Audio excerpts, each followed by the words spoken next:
এখন আবহাওয়া পুরোপুরি পরিবর্তন হচ্ছে, আমাদের আশেপাশে সব জায়গাতে একটু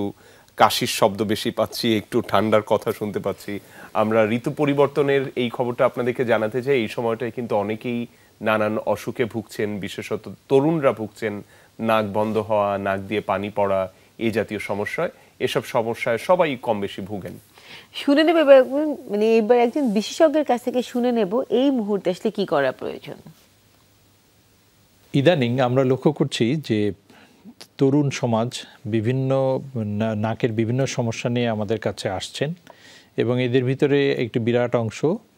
যাদের নাক বন্ধ থাকে, বারবার সর্দি লাগে এবং এই সমস্ত মাথা ব্যথা এবং নাক দিয়ে সর্দি পড়া এই টাইপের সমস্যা নিয়ে তারা কমপ্লেইন করেন যে সব সময়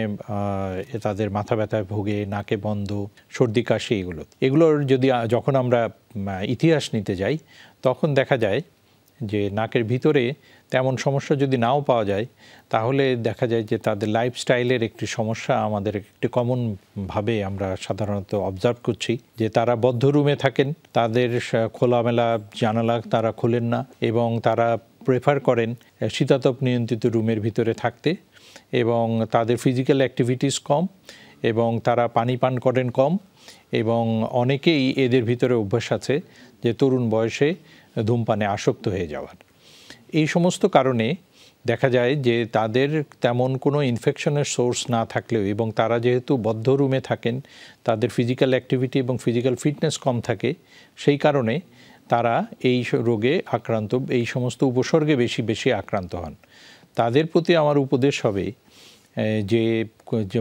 পরিষ্কার আবহাওয়ায় যেতে হবে, ফিজিক্যাল অ্যাক্টিভিটি বাড়াতে হবে এবং খোলা জানালা খুলতে হবে এবং এসিতে কম থাকতে হবে এবং তাদের পুষ্টিকর খাবার খেতে হবে। শুধুমাত্র ওষুধের উপর নির্ভর না করে এই তরুণ সমাজ